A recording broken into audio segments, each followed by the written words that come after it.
Language of homeopathy, homeopathy in multi dimensional perspective, பன்முக பார்வையில் homeopathy. நம்ம பாலிக்ரஸ் ரெமடிஸ் பார்த்துக்கிட்டு இருக்கோம். இன்றைக்கி நம்ம பார்க்க போகிறது 31வது ரெமடி ரெஸ்டாக்ஸ். முடிந்த அளவுக்கு ஒரு கம்ப்ளீட் பிக்சர் பார்ப்பதற்கு முயற்சி செய்யும். ரெஸ்டாக்ஸ் அடிக்கடி நாம் உபயோகிச்சுட்டு இருக்கிற ஒரு மருந்து. இது கிட்டத்தட்ட பார்த்திங்கன்னா என்னை பொறுத்த வரைக்கும் என்னுடைய கிளினிக்கில் அதிகமாக பயன்படுத்துகிற ஒரு மருந்தாக ரெஸ்டாக்ஸ் இருக்குது. சேகல் சொல்லுவார், நான் ஒரு 30 to 40% பெலோடானா மருந்து கவர் பண்ணுன்னு சொல்லுவார். எனக்கு என்னவோ தெரியல, இந்த ரெஸ்டாக்ஸ் அதிகமாக வருது. இந்த மருந்து நம்ம எப்படி புரிஞ்சுக்கிறதுன்னு முயற்சி பண்ணணும். பேசிக்கலாக இது ஒரு பாய்சனஸ் பிளான்ட் தான். So this remedy is an irritating agent to the skin, especially of face, scalp and genitalia. Affects the fibrous tissue, ligaments and joints. அதனால தான் இது எலும்பு சுளுக்கு, ரொமாட்டிக் ஆர்த்ரைட்டிஸ், இந்த மாதிரியான பல்வேறு muscular pain as well as joint பெயின்ஸ்க்கெல்லாம் இது ரொம்ப முக்கியமான ஒரு மருந்தாக இருக்குது. இன்ஃபெக்டிவ் ஏஜென்ட் ப்ரொடியூசிங் டைஃபாய்டு, பல்வேறு ஃபீவர்ஸ், வெறும் டைஃபாய்டு மட்டும் எடுத்துக்க வேண்டாம், எல்லா வகையான ஃபீவருக்கும் இருக்கும். டைஃபாய்டுக்கு ரொம்ப பாதிப்பு உண்டாக்கக்கூடிய ஒரு மருந்தாக இந்த ரெஸ்டாக்ஸ் இருக்கு. Affection of nerves and spinal cord, give rise to paralytic effects etcetera. அதனால இது நரம்புலையும் வேலை செய்யக்கூடியது, சதைகளையும் வேலை செய்யக்கூடியது, ஜாயிண்ட்லேயும் வேலை செய்யக்கூடியது, ஃபைப்ரஸ் அண்ட் லிகமெண்ட்ஸ். அப்புறம் ஒரு இரிட்டேட்டிங் ஏஜென்ட்டாக இருக்கிறதுனால இது ஸ்கின்லையும் பாதிப்புக்கு உள்ளாக்கக்கூடிய ஒரு மருந்தாக இருக்குது. Symptoms appear on left side to right side, இடது பக்கத்திலிருந்து வலது பக்கம் வரும். அப்போ அஃபெக்ஷன் எடுத்துட்டிங்கன்னா லெஃப்ட் சைடு அதிகமாக இருக்கும். Pain tearing, shooting, stitching pain இருக்கிறதாக சொல்கிறாங்க. ஆனால் பேஷண்ட் இது வரைக்கும் நான் பார்த்ததில்ல, இந்த மாதிரி ஒரு பெயினை அவங்க சொன்னதாக நான் பார்த்ததே இல்லை. அவங்க சொல்கிறது அதிகமாக அடிப்பட்ட மாதிரின்னு சொல்லுவாங்க. சோர் லைக் பெயின் அப்படின்னு சொல்கிறது வாய்ப்புகள் அதிகம். இந்த செராய்ப்பு காயம் இருக்குது பாருங்க, அதனால வர்ற ஒரு வலி இருக்கும் பாருங்க, அதையும் சொல்லுவாங்க. அதோட சேர்த்து ஸ்டிஃப்னஸ் அதிகமாக சொல்லுவாங்க. டைட்டாக இருக்குது, ஸ்டிஃபாக இருக்குன்னு சொல்லுவாங்க. அப்போ மெட்ரியா மெடிக்கலில் இந்த ஸ்டிச்சிங் பெயின், ஷூட்டிங் பெயின் அந்த வார்த்தைகள் அதிகமாக நான் கேள்விப்படாது என்னோட கிளினிக் எக்ஸ்பீரியன்ஸில். ஆனால் இந்த மாதிரி அடிப்பட்ட மாதிரி அப்படின்னு சொல்லுவாங்க. கடினமாக உழைச்சிட்டு அப்படி சோர்ந்து போயிடுது, ரொம்ப உடம்பெல்லாம் ஒரு மாதிரி அசதியாக இருக்குது அப்படின்னு சொல்லுவாங்க.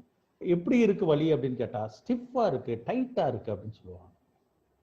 இதுக்கு ரெஸ்டாக்ஸ் ஒரு மிக முக்கியமான ஒரு மருந்து.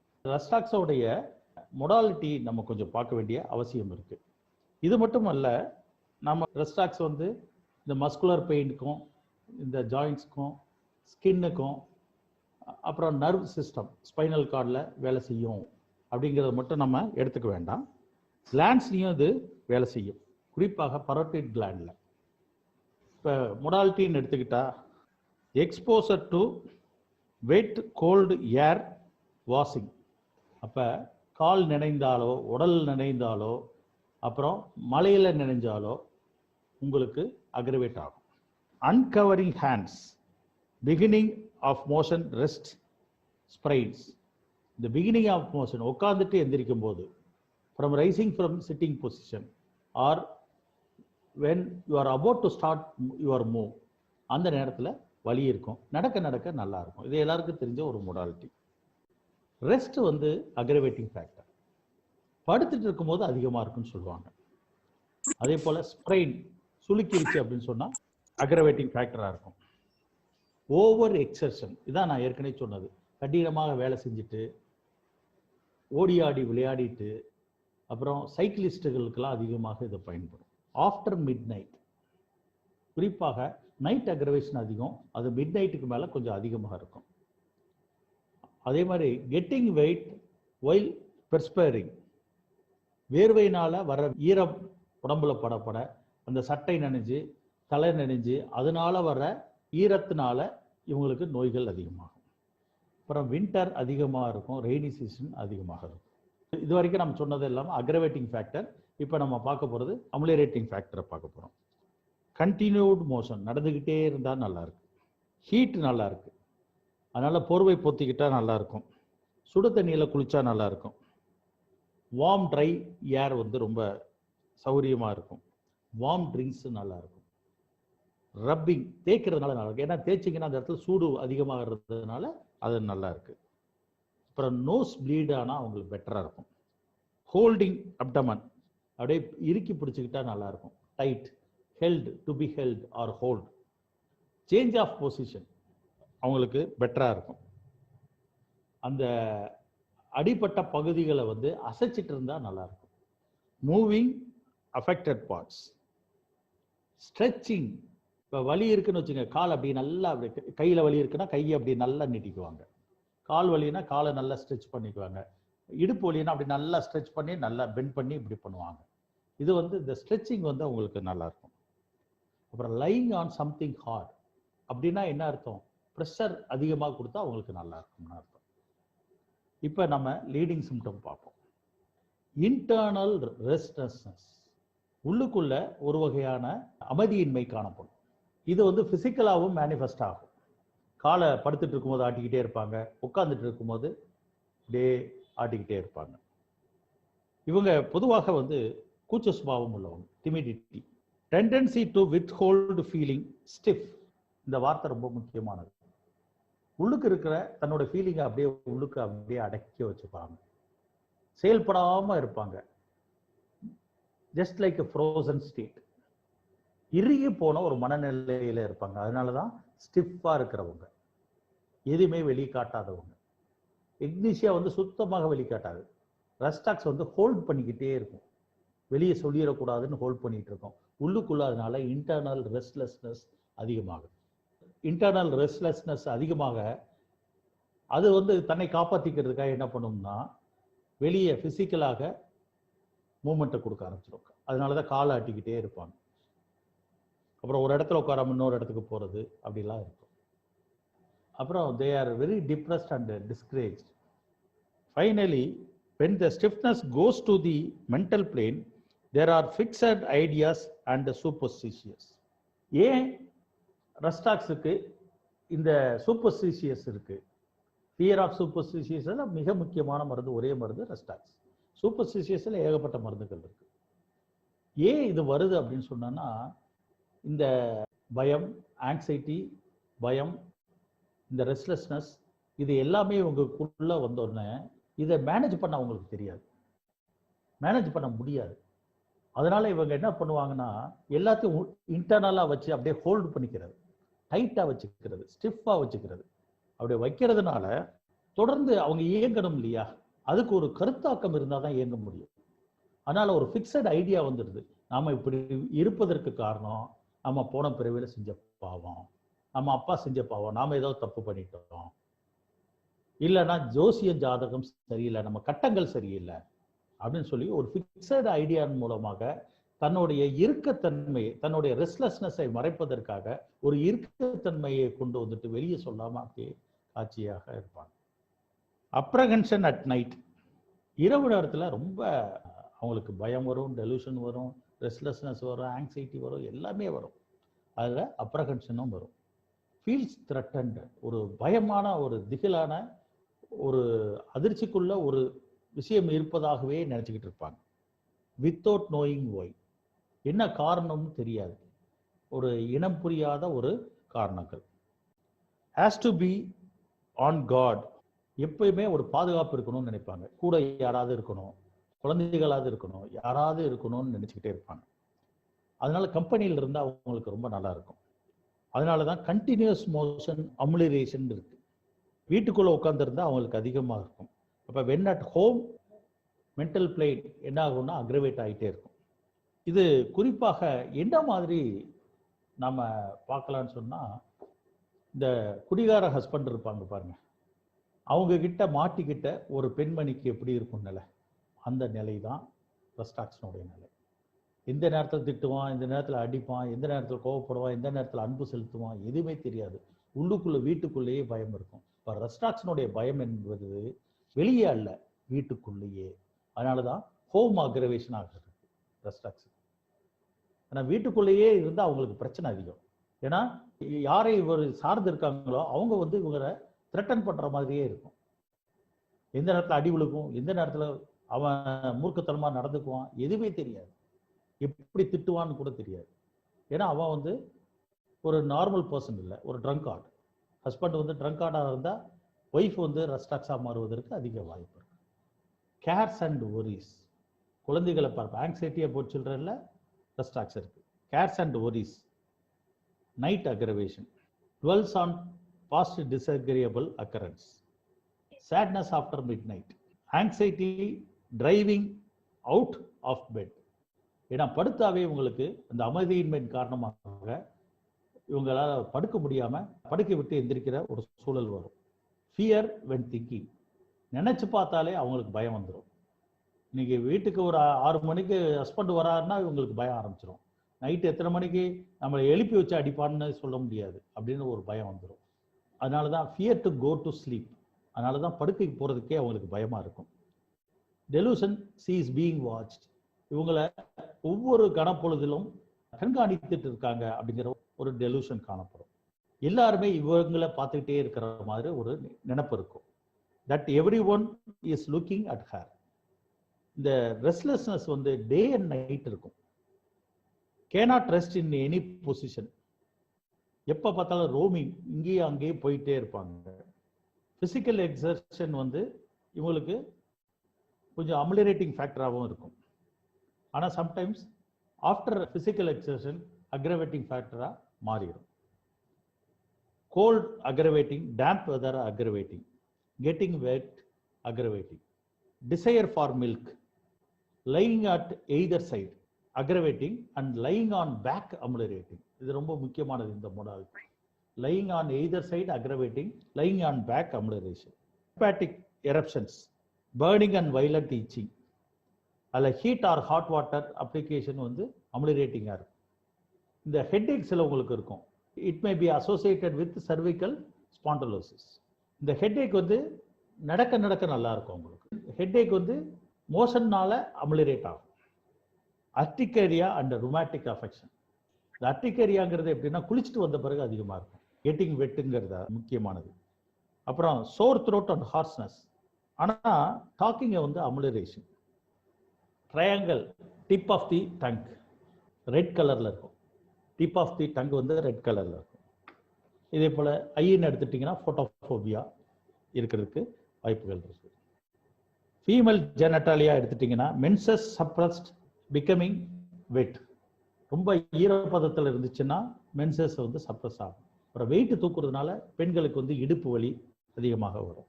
ஆண்களுக்கு எடுத்துட்டிங்கன்னா வெயிட் அதிகமாக தூக்குறதுனால ஹைட்ரோசெல் ஃபார்ம் ஆகும். இதெல்லாம் கீ நோட்ஸ். இதெல்லாம் நம்ம படிச்சுக்கிட்டோம்னா ஈஸியாக பேஷண்ட்டை பார்ப்பதற்கு எளிதாக இருக்கும். அடுத்து இதனுடைய மென்டல் பிக்சர் எடுத்துட்டிங்கன்னா ரெஸ்டாக்ஸ் பேசிக்கலாக இது வந்து சப்அக்யூட், அதாவது டைஃபாய்ட் மயாஸ்மெட்டிக் ரெமடி. இந்த ரெஸ்டாக்ஸ் வந்து ஏன் இந்த மாதிரி இருக்குன்னா as if something is going to happen, ஏதோ ஒன்று நடக்க போகுது அப்படின்னு அவங்களுக்குள்ள ஒரு வகையான பயம் இருக்கு. அவங்களுக்கு ஏகப்பட்ட ஃபியர் இருக்கு. Fear of evil, fear of being hurt, fear of being murdered, fear of being poison. So it is extremely superstitious remedy.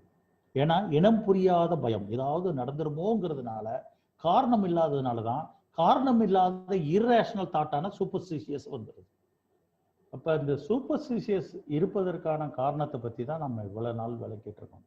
நம்ம கண்ணை மூடிட்டு சூப்பர்ஸ்டிஷியஸ் இருக்கா ரெஸ்டாக்ஸ் கொடுத்துருவோம் அப்படின்னு நினைப்போம். ஏன் சூப்பர்ஸ்டிஷியஸ் ரெஸ்டாக்ஸ்க்கு இருக்குது அப்படிங்கிறத நம்ம புரிந்து கொள்ள விதத்திற்கு தான் இந்த எக்ஸ்பிளனேஷன். அப்புறம் there will be a constant anxiety with restlessness, so it will not allow him to be in rest. அதனால ஒரே இடத்துல அவங்களால இருக்க முடியாது, இங்கேயும் இங்கேயும் போயிட்டு இருப்பாங்க. இது பாருங்க ஆர்சனிக் ஆல்பம் மாதிரி இருக்கும் கிட்டத்தட்ட. பார்த்தீங்கன்னா driving from place to place, ரெண்டுமே ரெஸ்ட்லெஸ்னஸ் ரெமடி தான். அங்கே என்னன்னா நம்மளை சுற்றி இருக்கவங்க நம்மளை கொள்ளையடிச்சிருவாங்க, the people around me will rob and cheat me அப்படிங்கிறதுனால அது வருது. இங்கே நம்ம கூட இருக்கிறவன் நம்மளை மர்டர் பண்ணிடுவான், ஏதாவது செஞ்சிடுவான் அப்படிங்கிற பயத்தில் இருக்கிற ரெண்டுக்குள்ள வித்தியாசத்தை பாருங்க.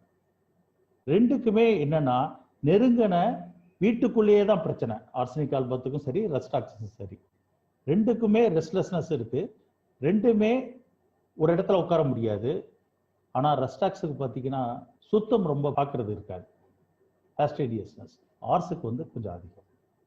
there is a feeling of helplessness. உதவிக்கு ஆள் இல்லைங்கிறது தான் ரெஸ்டாக்ஸினுடைய மையம். கேட்பாரட்டு கிடப்போது அப்படின்னு அர்த்தம். ஒரு ஒய்ஃப் ஒரு குடிகாரட்ட மாட்டிக்கிட்டா அவங்க என்ன சொல்லுவாங்க, எனக்கு கேட்கறது கூட ஆள் இல்லைன்னு சொல்லுவாங்க இல்லையா, அதுதான். Of being forsaken by the friends, a feeling that something bad is going to happen. ஏதோ ஒன்று தவறுதலாக ஒன்று நடக்க போகிறது அப்படிங்கிறது அவங்களுக்கு காணப்படும். இதை வந்து என்ன மாதிரி சுச்சுவேஷனில் வருங்கிறதா நம்ம ஏற்கனவே பார்த்துருக்கோம். குடிகார ஹஸ்பண்டுனால மாட்டிக்கிட்டோம்னா என்ன மாதிரி சூழல் இருக்கும் பாருங்க. எந்த நேரத்தில் எது நடக்கும் அப்படின்னே தெரியாது. அப்போ இந்த பெண்மணிகளுக்கு ரொம்ப முக்கியமான ஒரு மருந்தாக இருக்கு. கல்கேரியா கார்பன் எடுத்துட்டிங்கன்னா the external world is threatening. அதனால அவங்கள வீட்டுக்குள்ளேயே இருக்கும்போது அவங்க சௌரியமா இருப்பாங்க. கல்கேரியா கார் அவங்களை எடுத்து வெளியே போக வச்சுட்டிங்கன்னு வச்சுங்க, அவங்களுக்கு வந்து ஒரு வைல்டர்னஸ் வந்துடும். ஐயோ திக்கு தெரியாத காட்டில் இருக்கிற மாதிரி. அப்போ அவங்க ஸ்ட்ரமோனியமாக கன்வெர்ட் ஆகிறதுக்கு வாய்ப்பு அதிகம். அதே குடிகார ஹஸ்பண்டு கிட்ட மாட்டிக்கிட்டா அவங்க ரெஸ்டாக்ஸாக மாட்டிடுவாங்க. இதுதான் நம்ம பார்க்க வேண்டிய விஷயம். அப்போ ஒரு வீட்டு பெண்மணி கல்கேரியா கார்பு இருக்காங்க, வெயிட் அதிகமாக தூக்கிட்டு இருக்காங்கன்னு வச்சுக்கோங்க, அதனால இடுப்பு அங்கங்கே ஜாயின்ட்ஸ் பிடிச்சிக்கிச்சுன்னா ரெஸ்டாக்ஸாக மாறிடுவாங்க. அப்புறம் ரெஸ்டாக்ஸ் கொடுத்து சரியான பிறகு இடுப்பு வலி போன பிறகு திருப்பி கல்கேரியா கார்பாக மாறிடுவாங்க. அப்போ இதெல்லாம் ஒரு தொடர்புள்ள ஒரு மருந்துகள். ரெஸ்டாக்ஸ், ஸ்டமோனியம், கல்கேரியா கார். ரெஸ்டாக்ஸ் வந்து நம்ம ஏற்கனவே சொன்ன மாதிரி ஒரு பாய்சனஸ் பிளான்ட்டாக இருக்கிறதுனால, அது இரிட்டேட்டிங் ஏஜெண்டாக இருக்கிறதுனால ஆர்டிகேரியா அலர்ஜிக் ரியாக்ஷன்ஸ்லாம் உடம்புல உண்டாக்கும். அது பொதுவாக ஹார்ட் அப்ளிகேஷனால கொஞ்சம் அம்லிரேட் பண்ணுவான். ரெஸ்டாக்ஸோடைய அரிப்புத்தன்மை, அதனோட ஸ்கின் அஃபெக்ஷன் வந்து it is better by hard application.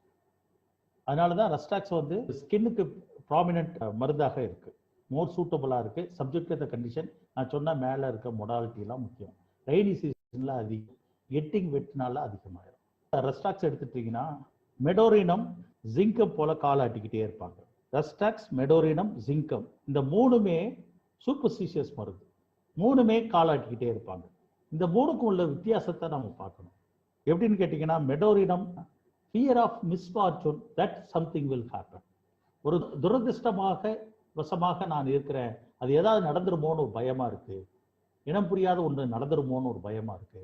இந்த ஃபியர் ஆஃப் மிஸ்ஃபார்ச்சூன்ங்கிறது ரொம்ப முக்கியம். மெடோரினத்தில் ஒரு ஃபிக்ஸட் ஐடியா இருக்கு, அதுக்கு ஏதாவது நடந்துரும், நம்ம துரதிருஷ்ட வசமாக நமக்கு அமைப்பு இருக்கு, நம்ம உள்ள அமைப்பும் நம்ம பிறப்பின் அமைப்பும் இருப்பதனால ஏதாவது நடந்துருமோ அப்படின்னு ஒரு பயம் இருக்கு. இதுதான் மெடோரினத்தினுடைய பயம். ஆனா ரெஸ்டாக்ஸுக்கு வந்து ஃபியர் சம்திங் வில் ஹேப்பன், ஏதாவது ஒன்று நடந்துரும், ஆனா அந்த ரீசன் தெரியாது. அங்க துரதிருஷ்டம் காரணம், இங்க ரீசன் தெரியாதனால இவங்களுக்கு என்னன்னா, நம்ம ஜாதகம் சரியில்லையோ, நமக்கு யாராவது ஏதாவது செஞ்சிட்டாங்களோ அப்படிங்கிற இர்ரேஷனல் தாட் அதிகமாயிரும். அதுவும் குறிப்பாக தான் யாரை சார்ந்திருக்காங்களோ தன் வீட்டிலேயே அவங்களுக்கு வந்து பயமுறுத்துதலுக்கான நபர்களும் சம்பவங்கள் நடக்கிறதுனால தான் ரெஸ்டாக்ஸ் வந்து இந்த சூப்பர்ஸ்டிஷியஸ் நோக்கி போகுது.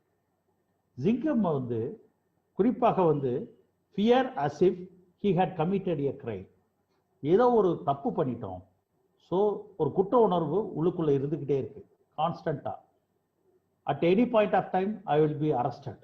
என்னுடைய தப்பை பார்த்துக்கிட்டே இருக்காங்க, என் தப்பை கண்காணிச்சுட்டு இருக்காங்க. எந்த நேரத்துலையும் ஒரு there will be a constant fear. இதிலிருந்து தான் இந்த ரெஸ்ட்லெஸ்னஸ், காலாட்டுறது அதெல்லாமே வருது. அதனால தான் ஜிங்கம் வந்து சூப்பர்ஸ்டிஷியஸ்லையும் இருக்கு. இதெல்லாம் ஓவரால் கம்பேரிசன், ரெஸ்டாக்ஸினுடைய கம்பேரிசன். அதே போல அக்கோனைட்டுக்கும் ரெஸ்டாக்ஸுக்கும் உள்ள வித்தியாசத்தை பார்க்கணும். அக்கோனைட் வந்து அதுவும் ஒரு இடத்துல இருக்க முடியாது, ரெஸ்ட்லெஸ்னஸ் அதிகமாக இருக்கும். அங்கே என்னன்னா ஃபியர் வந்து அக்யூட்டா பேனிக்காக இருக்கும். ரெஸ்டாக்ஸனுடைய பயம் வந்து அன்னோன் ஃபியரா இருக்கும். அதே நேரத்தில் அதுல இருந்து எப்படியாவது தப்பிக்கணும் அப்படிங்கிறதுக்காக மூவ் பண்ண ஆரம்பிச்சிருவாங்க. இங்கிருந்து அங்க, அங்கிருந்து இங்க, இல்லாட்டி வெளியே போய் ஓப்பன் ஏர் வாக்கிங் அப்படின்னு போய் தன்னை சரி பண்ணிக்குவாங்க. அக்கோனைட் வந்து இந்த ரெஸ்ட்லெஸ்னஸ் வந்து ரொம்ப அக்யூட் பேனிக், கிட்டத்தட்ட அதனாலதான் அது அக்யூட் ரெமடியாக இருக்கு. ரெண்டுலையுமே இந்த ஃபியர் ஆஃப் டெத் இருக்கு, ரெஸ்டாக்ஸுக்கும் இது இருக்கு. ஆனா கம்பேரிட்டிவா எடுத்து பார்த்தீங்கன்னா அக்கோனைட்டுக்கு அதிகமா இருக்கு. அங்க வந்து ப்ரிடிக்ஷன் ஆஃப் டைம் இருக்கும், டைம் ஆஃப் டெத். இதுல வந்து ரெஸ்டாக்ஸ்ல அது இருக்காது. பேசிக்கலாக ரெஸ்டாக்ஸ் வந்து ஃப்ரெண்ட்லியாக இருப்பாங்க. கம்பெனி வந்து டிசையர் அவங்களுக்கு ரொம்ப பிடிக்கும். அதே போல் ரொம்ப கூச்ச சுபாவம் உள்ளவங்களாக இருப்பாங்க. Very nervous person, highly superstitious. இதுதான் ரெஸ்டாக்ஸினுடைய ஒரு தீமேட்டிக் அண்டர்ஸ்டாண்டிங். இப்போ நம்ம கேசஸ் பார்ப்போம்.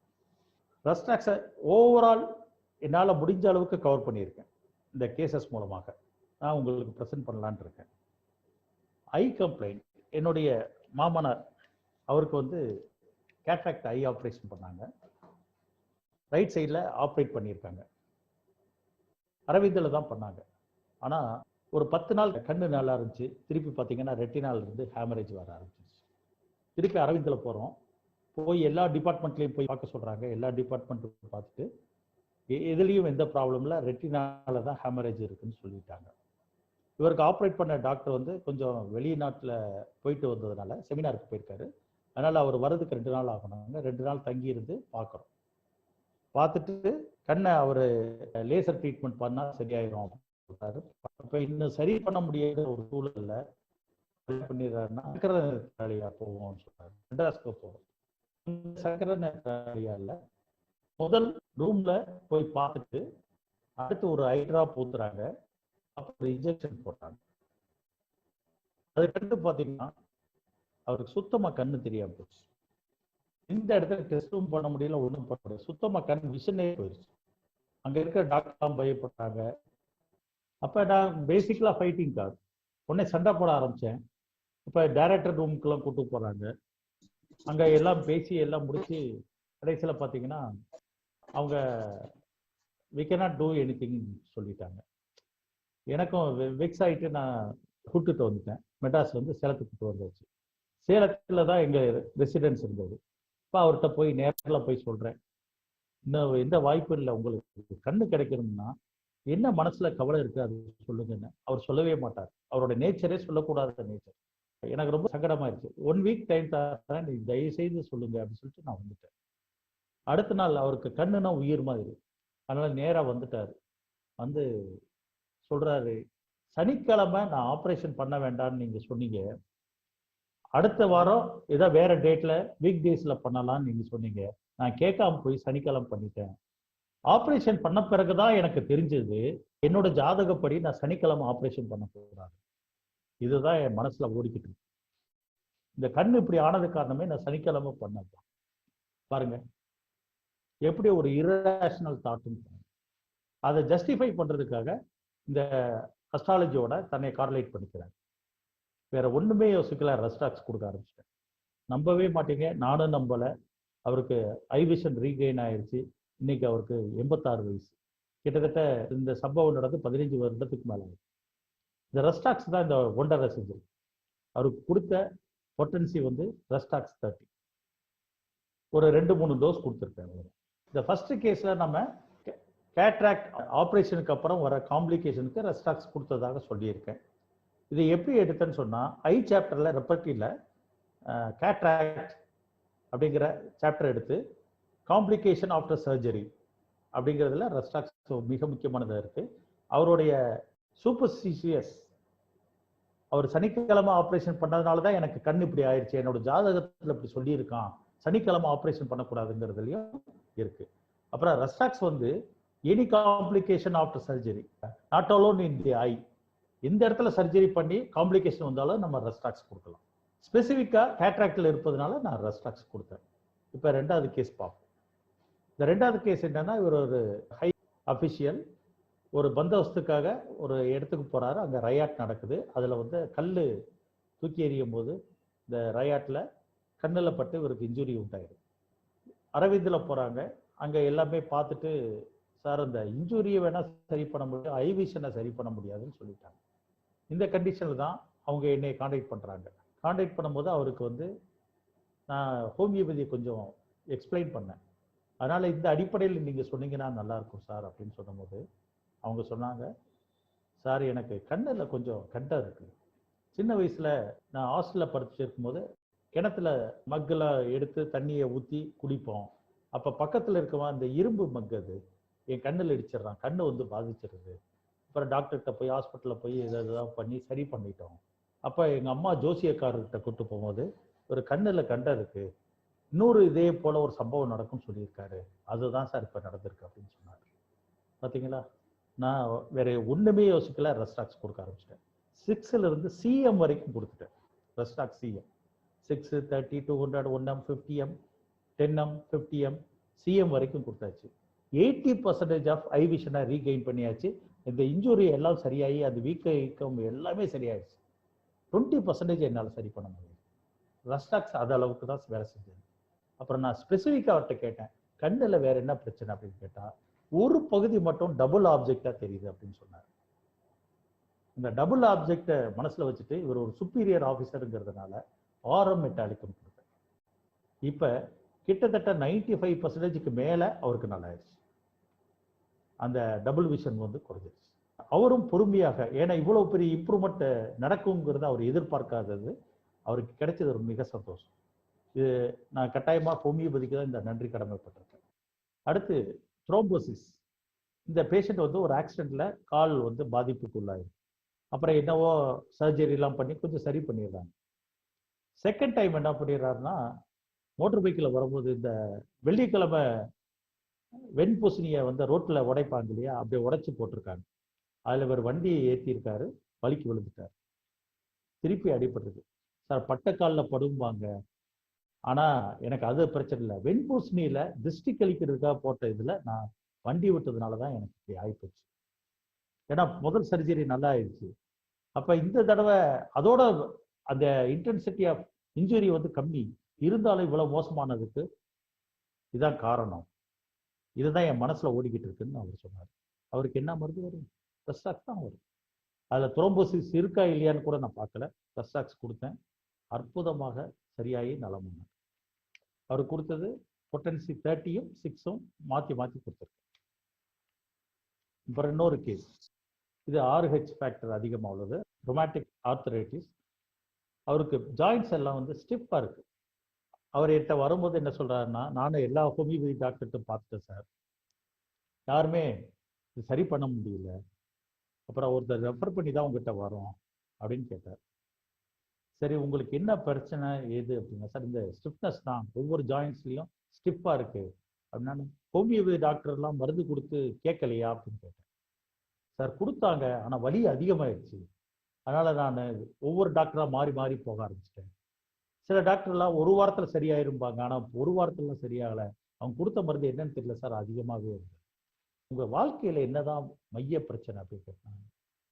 சார் எனக்கு கொஞ்சம் தொழில் பாதிப்பு, இந்த தொழில் பாதிப்புக்கு காரணம் என்னன்னு நானும் முயற்சி பண்ணி என்னென்னவோ செஞ்சு பார்த்தேன், கடைசியில் ப்ராப்பர்ட்டிலாம் விற்க வேண்டிய ஒரு சூழல் வந்துருச்சு. அப்புறம் வீட்டில் என்ன சொன்னாங்கன்னா, நேர காலம் சரி இருக்காதுன்னு ஜோசியிட்ட போனாங்க. ஜோசியிட்ட போனோன்னா அவர் தெளிவாக சொல்லிட்டாரு, உங்களுக்கு நேரமே சரியில்லை, நீங்கள் ஒரு 2-3 வருஷத்துக்கு எந்த தொழிலும் பார்க்காதீங்க, இருக்கிற விவசாயத்தை மட்டும் பாருங்கள், வேற எதுவும் பார்க்காதீங்க அப்படின்னு சொல்லிட்டாரு. அவர் சொன்ன மாதிரி நான் எந்த தொழிலும் பண்ணலை. அப்புறம் கேட்காம என்ன பண்ணிட்டேன்னா, ஒரு வியாபாரம் பண்ணேன், விவசாயம் தொடர்புள்ள ஒரு வியாபாரம் பண்ணேன். தேங்காய் வாங்கி விற்கிறது, சில காய்கறிகளை வாங்கி விற்கிறது, இந்த மாதிரிலாம் செஞ்சு பார்த்தேன், அதுலேயும் நஷ்டமாயிடும். இப்போ முடிவு பண்ணிட்டேன், நமக்கு நேர காலம் சரியில்லைன்னு முடிவு பண்ணிட்டேன். அன்னையிலிருந்து எந்த தொழிலும் பார்க்காம விவசாய தொழில் தான் பார்த்தேன். இப்போ எனக்கு கை கால் எல்லாம் வீங்க ஆரம்பிச்சிருச்சு, ஒவ்வொரு ஜாயிண்ட் வலிக்க ஆரம்பிச்சிருச்சு. இப்போ என்ன மருந்து வரும்? கட்டாயமாக ரெஸ்டாக்ஸ் தான் வரும். ரெஸ்டாக்ஸ் கொடுத்து தான் அவர் சரி பண்ணும். அடுத்து இன்னொரு பேஷண்ட், இவருக்கு வந்து காலில் வலி, என்ன மாதிரி வலிக்குதுன்னு கேட்டா அவரால் சொல்ல தெரியல. இறுக்கமா இருக்கான்னு கேட்டேன், அப்படின்றாரு. எரியுதான்னு கேட்டேன், அப்படிங்கிறாரு. ஒண்ணுமே புரியல எனக்கு, என்னடா அது இறுக்கமா இருக்கா எரியுதான்னு கேட்டா எது கேட்டாலும் இல்லைன்னு சொல்றாரு. அப்புறம் இழுக்கிற மாதிரி இருக்கான்னு கேட்டேன். சார் எப்படி சார் அப்படின்னாரு. கர்ச்சிப்பை எடுத்து 2 எண்டையும் பிடிச்சி இப்படி இழுத்தா எப்படி இருக்கும் ஸ்டிஃபா, அந்த மாதிரி இருக்கா சார், இழுக்கிற மாதிரி அப்படின்னு கேட்டேன். ஆமா சார் இதே மாதிரி தான் இருக்கு. இழுக்கிற வலி, புல்லிங் டைப் ஆஃப் பெயின், இதுக்கு மிக முக்கியமான மருந்து ரெஸ்டாக்ஸ். இந்த அனகார்டியஸ் ஃபேமிலியே வரும், அதில் அவர் சொல்ற ரியாக்ஷன் பேட்டர்னை பார்த்துட்டு நான் அவருக்கு வந்து ரெஸ்டாக்ஸ் கொடுத்தேன். அந்த ரெஸ்டாக்ஸை வந்து அவருக்கு குணமாக்கிடுச்சு. அவர் கேட்ட கேள்வி என்னன்னா, எவ்வளவு நாள்ல சரியாகும்? என்ன சார்னா, சார் இந்த டாக்டர்கிட்ட போனாலும் அப்படியே போயிட்டே இருக்கு சார், மருந்து கொடுத்தோமா உடனே சரியாயிடுச்சான்னு இல்லை, இதுதான் வந்து wants to come out from the crisis at the earliest, which indicates typhoid miasm. அதனால தான் ரெஸ்ட்ராக்ஸ் கொடுத்து அது சரி பண்ணணும். அப்புறம் ரைட் சைட் சயாட்டிக்கா என்ன மாதிரி வலிக்குது அப்படின்னு கேட்டேன். அவருக்கும் சொல்ல தெரியல. அப்போ நான் வந்து எப்பொழுதுமே இப்படி சொல்ல தெரியாதவங்ககிட்ட நேரடியாக கேட்டுருவேன். என்ன மாதிரி குத்துற மாதிரி இருக்கா, குடையிற மாதிரி இருக்கா, பிடிச்ச மாதிரி இருக்கா, இழுக்கிற மாதிரி இருக்கா, உளைச்சலா இருக்கா, பிடிச்சு இழுக்கிற மாதிரி இருக்கா, டைட்டா இருக்கா அப்படின்னு கேட்டுருந்தது. தெரியலன்னாரு. எப்போ உங்களுக்கு அதிகமாக இருக்கும்? உட்கார்ந்து எந்திரிச்சு அதிகமாக இருக்கும். உட்கார்ந்து எந்திரிச்சு பாருங்க அப்படின்னு நான் உட்கார்ந்து எந்திரிச்சு பார்த்து உணர்ந்து சொல்றாரு, இழுக்கிற மாதிரி இருக்கு. வேற எதுவுமே யோசிக்கல. நடக்க நடக்க நல்லா இருந்துச்சுன்னு சொன்னாரு. நைட்டு பறக்கும்போது அதிகமா இருக்கு sir. Lying on the bed aggravating. நடக்க நடக்க நல்லா இருக்கு. Continuous motion ambulation. இந்த இதை வச்சு மட்டும் நான் ரெஸ்ட்ராக்ஸ் கொடுத்தா சைட்டிக்கா சரியாயிடும். அடுத்து ஒரு ஸ்கின் ப்ராப்ளம், எக்ஸிமா. நல்ல வெட் எக்ஸிமா, கிரஸ்ட் ஃபார்ம் ஆயிருக்கு, இச்சிங் பயங்கரமா இருக்கு, கொதறி போய் கிடக்கு. அவங்க வந்தது வந்து சரியான ரெய்னி சீசன். எப்படிமா இதோட இருக்கிறீங்க? அவங்க டீச்சர், ஸ்கூலுக்குள்ள எப்படி போறீங்க அப்படின்னு கேட்டேன். ஏன் சார் ரொம்ப கஷ்டமா இருக்கு சார், லீவ் போட்டிருக்கேன். இந்த மழை காலத்துல தான் எனக்கு அதிகமாகும். எத்தனை வருஷமா இருக்குன்னு? 7 வருஷமா இருக்கு. வின்டர் அண்ட் மழை காலத்துல எனக்கு ரொம்ப அதிகமா இருக்கும். அதுக்கப்புறம் அப்படி கொஞ்சம் கொஞ்சமா குறைஞ்சிடும். என்ன செஞ்சா கொஞ்சம் நல்லா இருக்கும் சார்? சுடுதண்ணியில இந்த இடத்துல நல்லா துடைச்சி விட்டு வச்சா இந்த அரிப்பெல்லாம், சுடுதண்ணி பட்டா நல்லா இருக்கு. சுடுதண்ணியில கிளீன் பண்ணிட்டு வச்சோன்னா ஒரு 2 மணி நேரத்துக்கு அந்த அரிப்பு கொஞ்சம் குறைஞ்சிருக்கு. ஆனா அரிப்பு இருக்கு, குறையுது அப்படின்னு சொன்னார். ஸோ ஹாட் அப்ளிகேஷன் அம்லரேஷன், சுடுதண்ணியில் தான் குளிப்பேன். சுடுதண்ணியில் குளிச்சுட்டு வந்தா நல்லா இருக்கு. அப்புறம் வந்து ரெய்னி சீசன் அதிகமா இருக்கு, வின்டர்ல அதிகமா இருக்கு. அந்த ஸ்கின்னுடைய அந்த ஸ்ட்ரக்சர் இதெல்லாம் ரெஸ்டாக்ஸினுடைய ஸ்கின் அஃபெக்ஷனுடைய தன்மையை குறிக்கிறதாக இருந்ததுனால நான் ரெஸ்டாக்ஸ் கொடுத்து அவரை சரி பண்ணேன். ரெஸ்டாக்ஸ் 3x கொடுத்தேன். அவங்களுக்கு வந்து ஒரு 2 தடவை தான் கொடுத்துருப்பேன். மொத்தமே 2 தடவை தான் கொடுத்துருப்பேன். நல்லா ஆயிடுச்சு. அடுத்து நீ பெயின். என்ன மாதிரி வலிக்குது அப்படின்னு கேட்டா, சார் அசைக்கவே முடியாது, அப்படியே இருக்கும். படுத்தா அசைக்கவே முடியாது, வலி தாங்க முடியாது, கொஞ்சம் கூட நகர்த்த முடியாது. ஆனா நகர்த்தினா கொஞ்சம் பெட்டரா இருக்கும். காலை நகர்த்தினா கொஞ்சம் வலி குறையும், ஆனா நகர்த்த முடியாத அளவுக்கு இருக்கும். ரொம்ப கஷ்டமா இருக்கும். ஆனா நகர்த்தினா கொஞ்சம் அப்படி காலை இப்படி லைட்டா இது பண்ணா கொஞ்சம் நல்லா இருக்கும். அந்த இடம் என்ன மாதிரி ஃபீல் பண்றீங்க அப்படின்னு கேட்டனா, இறுகி போய் கிடக்குது அப்படின்னாரு. இறுகினா என்னன்னு கேட்டா, ஐஸ் கட்டி மாதிரி. It's like a frozen state அப்படின்னு சொல்றாரு. இந்த ஃப்ரோசன்ங்கிற வார்த்தையை ரெஸ்டாக்ஸை இண்டிகேட் பண்றது. அந்த அனகாடிசை தாவர குடும்பத்தையே இண்டிகேட் பண்றது. அதில் ரெஸ்டாக்ஸ் ஒரு மருந்தாக இருக்கிறதுனால அந்த மொடாலிட்டி எல்லாம் பார்த்துட்டு படுத்திருந்தா அதிகமாக இருக்கு, நடந்தா நல்லா இருக்கு, கை கால் அசைச்சா நல்லா இருக்கு. இல்லைன்னு சொன்னா அந்த இடம் ஃப்ரோசன் ஆயிருது. அதனால எப்போ பார்த்தாலும் அசைக்க வேண்டிய ஒரு சூழல்ல இருக்கிறேன். அதனால தூக்கம் கெட்டு போயிருது. நைட்டு 3 தடவை ஒண்ணுக்கு வருது. அவங்க சொல்ற வார்த்தை அப்படியே பேஷண்டோட லாங்குவேஜை சொல்றேன். யூரின் பாஸ் பண்ண வேண்டியதா இருக்கு அப்படின்னு சொல்றாரு. இதெல்லாம் கணக்கில் எடுத்து தான் நான் ரெஸ்டாக்ஸ் அவருக்கு கொடுத்தேன். நல்லா ஆயிட்டாரு. இந்த மாதிரி கண்டிஷன்ல நான் எப்பொழுதுமே 3x தான் ஹேண்டில் பண்ணுவேன். நல்ல ரிசல்ட் வரும். அப்புறம் ஹிப் பெயின். இவங்க ஒரு உமன், அடிக்கடி ஹிப் பெயின் வந்துடும். எதனால இப்படி இருக்கு அப்படின்னு கேட்டா, சார் இந்த குடங்கள்லாம் தூக்கி வைக்க வேண்டியது இருக்கும், தண்ணி பிடிக்க வேண்டியது வரும். ஏன்னா தண்ணி வந்து 3 நாளைக்கு 4 நாளைக்கு ஒரு தடவை தான் தண்ணி சப்ளை இருக்கும். அதனால தண்ணியை பிடிச்சு வைக்கிறதுக்காக குடத்தை தூக்கி வைக்கும் போது இந்த இடுப்பு பிடிச்சிக்கும் சார். என்ன மாதிரி இருந்தா உங்களுக்கு நல்லா இருக்குன்னு கேட்டேன். இடுப்பு வலிக்குது, என்ன மாதிரி இருந்தா நல்லா இருக்கு? நேரா உட்கார்ந்தா நல்லா இருக்கு. சிட்டிங் எரெக்ட் அம்லரேஷன், இதுதான் ரெஸ்டாக்ஸனோட இன்னொரு சிம்டம். முன்னாடி பெண்டிங் ஃபார்வர்ட் அக்ரவேஷன். அந்த இடத்துல எப்படி இருக்கு அப்படின்னு கேட்டேன். பிடிச்சு இருக்கு அப்படின்றார். கையை பாருங்க, பிடிச்சு இருக்கு. இதுதான் டைட்னஸ். அவங்களுக்கு ரெஸ்டாக்ஸ் கொடுத்தோம்னா சரியாயிடுச்சு. அடுத்து இன்னொரு கேஸ். இவங்களுக்கு வந்து மேல் ஹைட்ரோசல் இருக்கு, ஸ்க்ரோட்டம் வீங்கி இருக்கு லெஃப்ட் சைடில். இவரோட தொழிலே என்னன்னா வெயிட் தூக்குறது. கேரளாவில் ஒர்க் பண்றாரு, தமிழ்நாட்டுக்காரர். கேரளாவில் போய் ஒர்க் பண்றாரு, இரும்பு தூக்கி தூக்கி போடுவார். அதனால ரோட்டம் வந்து இறங்கிடுச்சு, கொஞ்சம் வீக்கமும் ஆயிடுச்சு, ஸ்வெல்லிங். என்ன மாதிரி இருந்தா நல்லா இருக்கு அப்படின்னு கேட்டா, நடந்தா நல்லா இருக்கு சார், உட்கார்ந்தாலோ படுத்தாலோ வலி அதிகமா இருக்கு அப்படின்னாரு. என்ன மாதிரி அந்த இடத்துல இருக்கு அப்படின்னு கேட்டேன். பிடிச்சு இழுக்கிற மாதிரி இருக்கு. நான் ரெஸ்டாக்ஸ் கொடுத்தேன். இந்த பிடிச்சு இழுக்கிறது வந்து இந்த ஸ்டோன் ஃபார்மேஷனுக்கு அடிக்கடி கேட்பாங்க. நான் ஸ்டோனுக்கு வந்து ரெஸ்டாக்ஸ் தர மாட்டேன் எப்பொழுதுமே. ஆனா பிடிச்சு இழுக்கிற மாதிரி இருக்கு, அந்த இடத்துல பிடிச்சு இழுக்கிற மாதிரி இருக்கு அப்படின்னு சொன்னாங்கன்னா, ஸ்டோன் ஃபார்மேஷன் உண்டாச்சுன்னா அந்த கிட்னி ரீஜன் பின்னாடி பெயின் இருக்கு, பிடிச்சு இழுக்குது அப்படின்னு சொன்னா ரஸ்டாக்ஸ் கொடுப்பேன் எப்பயுமே. கொடுத்த பெயின் உடனே கேட்கும். ஆனா கல்லு வெளியே வராது. அது கல்லுக்கு அந்த ரீனல் ஸ்டோனுக்கு அவருடைய கான்ஸ்டியூஷன்லாம் புரிஞ்சுக்கிட்டு நான் மருந்து கொடுப்பேன், அழகா கேட்கும். அதே போல ஹெர்னியால வலி வந்துச்சுன்னு வச்சுக்கோங்க, அம்பிளிக்கல் ஹெர்னியால வருதுன்னு வச்சுக்கோங்க, நான் என்ன பண்ணுவேன்னா நக்ஸ்வாமிக்கா, கல்கேரியா அந்தந்த கான்ஸ்டியூஷன் புரிஞ்சுக்கிட்டு அவங்களோட சிம்டத்தை புரிஞ்சுக்கிட்டு நான் மருந்து கொடுப்பேன். அலாங் வித் இந்த pulling type of pain or tightness இருக்கு அப்படின்னு சொன்னாங்கன்னா ரஸ்டாக்ஸும் சேர்த்து கொடுப்பேன். பெயின் வரும்போதெல்லாம் ரஸ்டாக்ஸ் போட்ட உடனே குறையும்.